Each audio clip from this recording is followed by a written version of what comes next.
जय हिंद। प्रिय defence pensioner बंधु, हम सब परेशान हैं एनुअल लाइफ सर्टिफिकेट विशेषकर स्पर्श में माइग्रेशन के बाद। तो माइग्रेशन के बाद भी लाइफ सर्टिफिकेट जमा होगा जैसे पहले जमा होता था। कुछ विधियों में बदलाव लाई गई है।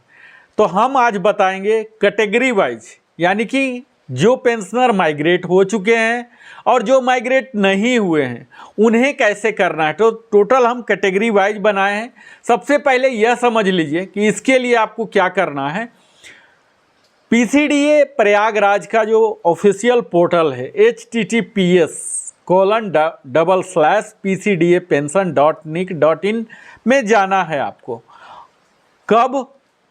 चूँकि आपके पास पहला एसएमएस आ चुका है जिससे कि आप आश्वस्त हो चुके हैं कि आपका पेंशन अब माइग्रेट हो चुका है। इस तरह का एसएमएस आपके रजिस्टर्ड मोबाइल पर आ चुका होगा। क्रेडिट हो रहा है इसका भी एसएमएस आ रहा होगा और यूजर नेम पासवर्ड भी आ चुका होगा। इसके साथ ही पीडीबी के लिए रिमाइंडर भी आ चुका होगा। अगर ये सब आ चुका तब तो आप आश्वस्त हैं कि आपका माइग्रेशन हो चुका है। लेकिन कुछ लोगों का जिनका कि 22 सितंबर को माइग्रेट हुआ जस्ट पिछले महीना, तो स्पर्श से क्रेडिट तो हो गया लेकिन उनके पास अभी तक यूजर आईडी नहीं आया है और वे ऊहापोह में है कि कहाँ लाइफ सर्टिफिकेट जमा किया जाए, अभी तक नहीं आया है। और कई लोग हैं जिनका यूजर आईडी पासवर्ड आ चुका है पर वो समझ नहीं पा रहे कहाँ करना है। यानी कि दुनिया भर का कियोस्क है ऊहापोह मचा हुआ, कहाँ लाइफ सर्टिफिकेट जमा किया जाए। रिमाइंडर भी आ रहे हैं। तो इसके लिए आपको पीसीडीए प्रयागराज का जो ऑफिशियल है वेबसाइट, यहाँ जाना है आपको। माइग्रेशन इनटू स्पर्श चेक स्टेटस यहाँ क्लिक करना है। क्लिक करते ही आपको इस तरह से एक इंटरफेस खुलेगा जहाँ की आपको 4 ड्रॉप डाउन मेनू में आएगा। Sparsh PPO number, EPPO, regimental number, bank account number. तो स्पर्श पीपीओ नंबर अगर है आपके पास, यानी कि वो 12 डिजिट आ चुका है, तब तो रेगुलर पेंशनर है 01 करके आप लॉगिन कर लेंगे, पासवर्ड क्रैक कर लेंगे फॉरगेट पासवर्ड करके, तब तो कोई झंझट ही नहीं है।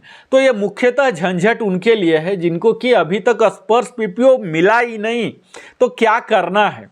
तो यहाँ आपको जो भी अवेलेबल डाटा है ये आप डाल देंगे, चाहे सर्विस नंबर हो, ईपीपीओ नंबर हो। तो कई लोगों को अभी तक आ रहा है कि bill be available soon, pan नहीं रजिस्टर्ड है, कई लोगों का आधार रजिस्टर्ड नहीं है, यानी कि उनके पीपीओ में कुछ और नाम था और आधार कार्ड में कुछ और है, यानी कि उनके डेमोग्राफी फेल हो रहे इसलिए वहाँ फेच नहीं हुआ है।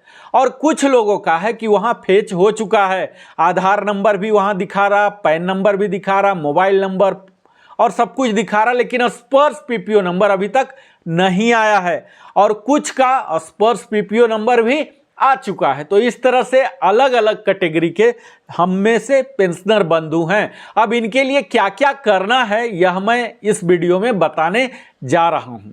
जैसा कि हम देख ही चुके हैं कि अगर जो लोग कर चुके हैं, अपना पीडीबी भी कर लिए, एलसी भी जमा कर लिए, सब कुछ कर लिए, तो उनके लिए तो समस्या नहीं है, बशर्ते कि डेमोग्राफी फेल ना हो रहा हो। समस्या ये है उनके लिए हो जा रहा जो कि ये जानते नहीं है ज़्यादा। तो उनके लिए मैं यह बता रहा हूँ उन्हें क्या करना है। जिनको आ गया वो यूजर सक्सेसफुल कर लीजिए।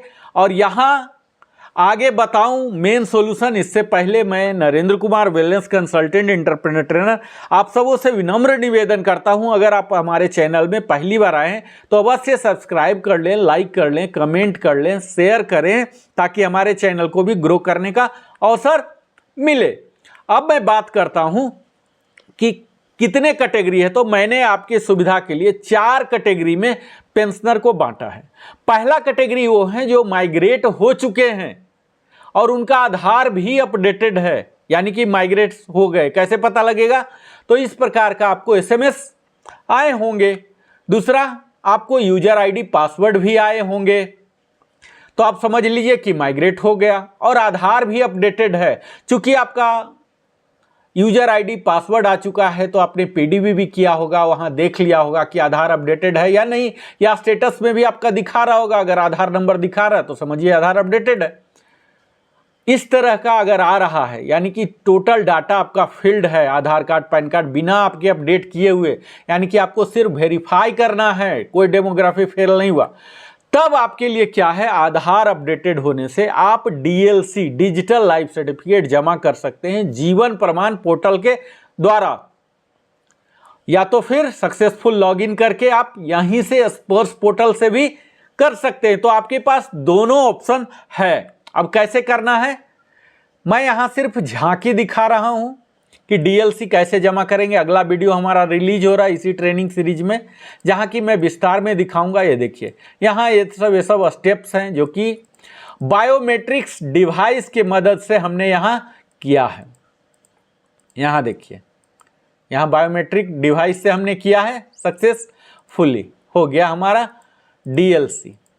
अब डीएलसी ही आप दो तरीके से भी कर सकते हैं, बायोमेट्रिक डिवाइस से और एक दोनों, या जीवन प्रमाण से भी आप कर लीजिए या फिर स्पर्श के इसमें जाके। ये देखिए, इसका मैं डिटेल प्रोसीजर बताऊंगा, ये वीडियो में लंबा नहीं करना चाहता हूं। अब यही डीएलसी आप एंड्रॉयड फ़ोन से भी कर सकते हैं अगर आपके पास बायोमेट्रिक नहीं है। इसके लिए भी मैंने पूरा डिटेल वीडियो दिया है। देखिए, एंड्रॉयड से आप कर सकते हैं, यहाँ आपका फेच हो जाएगा और आपको कहीं जाना नहीं, कुछ भी रुपया खर्च करना नहीं। डिटेल वीडियो मेरे ट्रेनिंग में अगला में आ रहा है। अब क्या करना है आपको, अगर दूसरा कैटेगरी वो लोग हैं जो कि माइग्रेट तो हुए हैं लेकिन आधार नहीं अपडेटेड है, यानी कि डेमोग्राफी फेल है, कुछ ना कुछ उनके आधार कार्ड में समस्या है, डेट ऑफ बर्थ का इशू है, नेम का इशू है, कुछ ना कुछ मिसमैच है पीपीओ से, या तो वहाँ ए है और यहाँ अरुणप्पा है, इस तरह से कुछ ना कुछ चेंजेज हैं। तो उनके लिए क्या करना है, तो उनके लिए मैनुअल लाइफ सर्टिफिकेट आप जमा करेंगे। इसके लिए ज़रूरी है कि आपको लॉगिन आईडी और पासवर्ड आया है, यानी कि आपके स्पर्श के पीपीओ आईडी आपको मिल चुका है, जनरेट हो गया, वहां निकल रहा, तब तो आप एमएलसी जमा कर सकते हैं। अब एमएलसी जमा करने का क्या प्रोसीजर है, ये भी मैं डिटेल में दिखाया हूं। यहां मैं एक झलक दिखा रहा हूं, झांकी दिखा रहा हूं। मेरा अगला वीडियो आ रहा है, उसमें पूरा डिटेल रहेगा। यहां देखिए, हमने एमएलसी पहले जनरेट कराया और यहां साइन करा के फिर अपलोड कर दिया। तो यह तो एमएलसी का भी प्रोसीजर है। तो डीएलसी एमएलसी दोनों हो गया। अब वो कैटेगरी हैं जो कि माइग्रेट तो हो गए हैं लेकिन अभी तक उनको पीपीओ आईडी नहीं मिला, यानी कि यूजर आईडी पासवर्ड नहीं मिला, न तो वहाँ स्टेटस चेक करने में उनको दिखा रहा। तब उन्हें क्या करना है, तो उन्हें एज इट इज जैसे आप अपने पीडीए के पास जाते थे अभी तक, चाहे वो डीपीडीओ हो, पोस्ट ऑफिस हो, बैंक हो, जो आप लाइफ सर्टिफिकेट मैनुअल जमा किया करते थे वही जमा कीजिए। तो यहां कोई चेंजेज नहीं होंगे। चौथा और लास्ट कैटेगरी है जिनका कि माइग्रेशन हुआ ही नहीं, डिफेंस पेंशन तो है मिल रहा लेकिन अभी तक उनका स्पर्श में माइग्रेट नहीं हुआ है। तब उन्हें एज इट इज जैसे वो कर रहे थे इसी तरह से उनको जमा करना है, बैंक में ही, पोस्ट ऑफिस में ही, डीपीडीओ में ही, यानी कि वही एज यूजुअल ट्रेडिशनल तरीका उनको अपनाना है। नॉन माइग्रेटेड वाले को कोई पजल होने की जरूरत नहीं। अब यहां मैं आपको हिदायत दे दूं कि अगर आप स्पर्श का माइग्रेशन हो गया, अब आप जीवन प्रमाण के द्वारा कर रहे हैं, तो यहां आपके लिए जरूरी है कि आप स्पर्श का पीपीओ नंबर और पीडीए को स्पर्श ही सेलेक्ट करें, ना कि पिछले बैंक की भांति, वो रिजेक्ट हो जाएगा। तो यह बहुत ही अहम विषय है। स्पर्श पीपीओ नंबर आपको डालना है और पीडीए में स्पर्श डालना है। ये डिटेल मैंने दिखाया है।